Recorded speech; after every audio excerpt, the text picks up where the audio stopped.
दोस्तों नमस्कार, स्वागत है आपका आज की इस नई वीडियो में। आजकल के दौर में अधिकतर लोग अपने जीवन में अपनी इच्छाओं से असंतुष्ट हैं।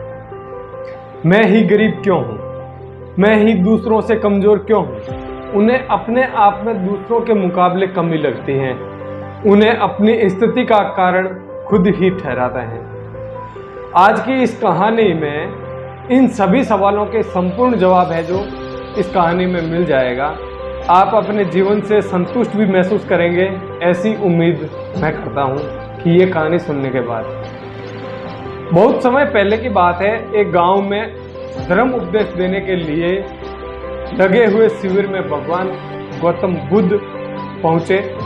गांव के लोग अपनी अपनी समस्याएं लेकर, अपनी अपनी परेशानियां लेकर उनके पास जाते और समाधान प्राप्त कर एक नई ऊर्जा के साथ वापस लौटते हैं। गांव के बाहर एक गरीब आदमी बैठा और बुद्ध के पास आते जाते लोगों को निहारता रहता है। उसने देखा कि लोग हैं जो दुखी चेहरा लिए भारी कदमों से लोग भगवान गौतम बुद्ध के शिविर में जाते हैं और एक नई ऊर्जा के साथ, एक नई उम्मीद के साथ वहां से उनके चेहरे पे खुशी लिए वापस लौटते हैं।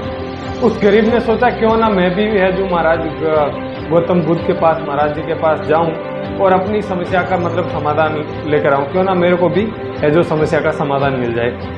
ऐसा सोच के वो गरीब आदमी है, वो भी हिम्मत करके सोच करके है जो शिविर की ओर चल देता है। शिविर में एक एक कर लाइन से लोगों को प्रवेश मिलता है, इसलिए वह भी अपनी बारी की प्रतीक्षा करने लगा। जो कुछ भी रास्ते में देखा, अब उसे यहाँ साक्षात है जो देखने को मिल रहा है।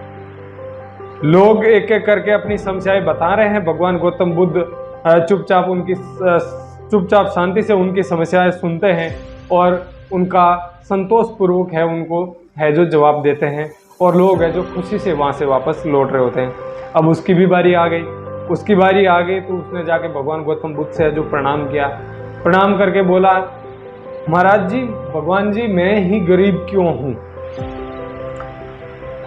भगवान गौतम बुद्ध है जो मुस्कुराए और बोले, तुमने कभी किसी को दिया ही नहीं इसलिए तुम गरीब हो।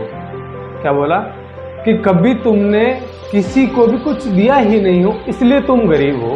ठीक है, यदि तुम देते तो शायद गरीब नहीं रहते। इस पर वह आश्चर्य से भगवान गौतम बुद्ध की ओर है जो मुंह ताकने लगा, उनकी ओर देखने लगा और एक संकोच में पड़ गया, आश्चर्य में पड़ गया और भगवान को बोला कि भगवान, मेरे पास देने के लिए है जो कुछ है ही नहीं।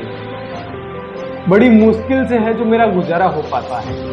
मैं क्या दूं, मेरे पास कुछ है ही नहीं, मैं गरीब हूँ, बिल्कुल इतना निर्धन हूँ कि मेरे पास खाने पीने की भी कमी नहीं है। और ऐसा अक्सर कई बार ऐसा होता है कि मेरे साथ कि मेरे को भूखा ही सोना पड़ता है।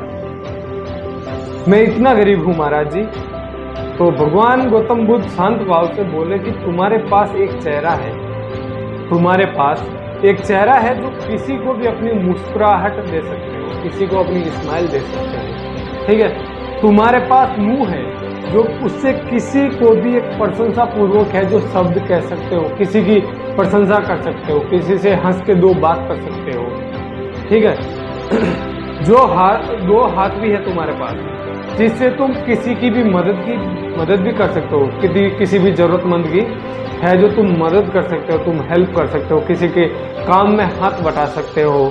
ठीक है, तो दरअसल जिसके पास में ये तीन चीजें होती है, भला वो कैसे गरीब हो सकता है। गरीबी का भाव मन में होता है और मन से यह भ्रम निकाल दो कि मैं गरीब हूं। लोगों को देते जाओ, गरीबी है जो अपने आप है जो दूर हो जाएगी। यह बातें सुनकर उस गरीब आदमी का चेहरा है वो खुशी से खिल उठा और उसे अपने सवाल का है जो जवाब मिल गया।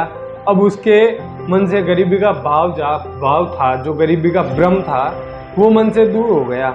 इस शिक्षा को उसने अपने जीवन में उतारा, अपने मन में उतारा, उसने अपने दिल में और दिमाग में अच्छी तरीके से उसने समझा और ये समझ कर उसने जैसा महाराज जी ने बताया वैसे ही चीज़ उसने फॉलो की। अच्छी तरीके से मेहनत करने लगा, लोगों से खुशी से मुस्कुराहट के साथ बात करने लगा, तो लोगों ने भी काम देना शुरू किया। लोगों की ज़रूरतमंदों की मदद की तो उससे प्रभावित होकर लोगों ने और भी उसको काम देना चालू किया, उसकी भी मदद की। तो ऐसे करके है जो उसका जीवन है जो खुशियों से भर गया। मतलब वो गरीबी से उसके मन से है, जो उसके जीवन से है, जो गरीबी का नामो निशान मिट गया।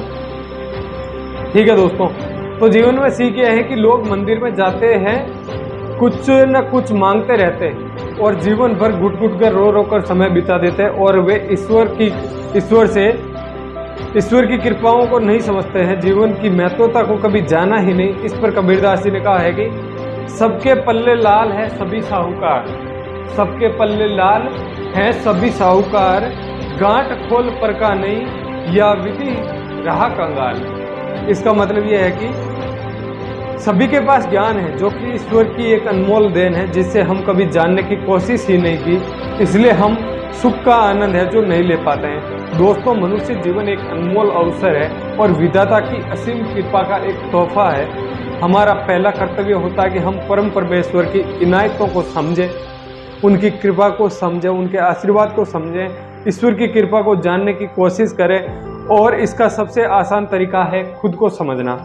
यदि आप खुद को समझेंगे तो सब कुछ हो जाएगा। खुद क्या समझोगे कि हमारा अस्तित्व क्या है।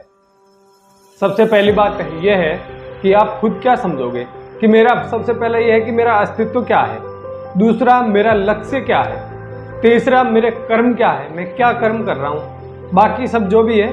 इन बातों को यदि जानकर हम ये समझते हैं कि हमारे पास ईश्वर की दी हुई वो अनमोल तोहफे हैं जिनको मतलब आज लोग नई जिनको पाकर मतलब जिनको समझकर लोग हैं जो आज नई ऊंचाइयों को छू रहे हैं। बस जरूरत है तो सही एक मार्गदर्शन की। आपको करना बस ये है कि बस हर रोज है जो एक अपनी कमी को दूर करो, चाहे वे आपका गुस्सा हो, चाहे वो आपकी नकारात्मक सोच हो। ठीक है दोस्तों, दूसरा आपको ये करना है कि जो भी कुछ भी सोचो हमेशा अच्छा सोचो, किसी के बारे में बुरा मत सोचो, अपने बारे में कभी बुरा मत सोचो, अपने लिए कभी छोटा मत सोचो और अपने लिए कल के लिए एक नई उम्मीद है जो आज जिंदा रखो। आज उस नई उम्मीद को अपने मन में जगाओ।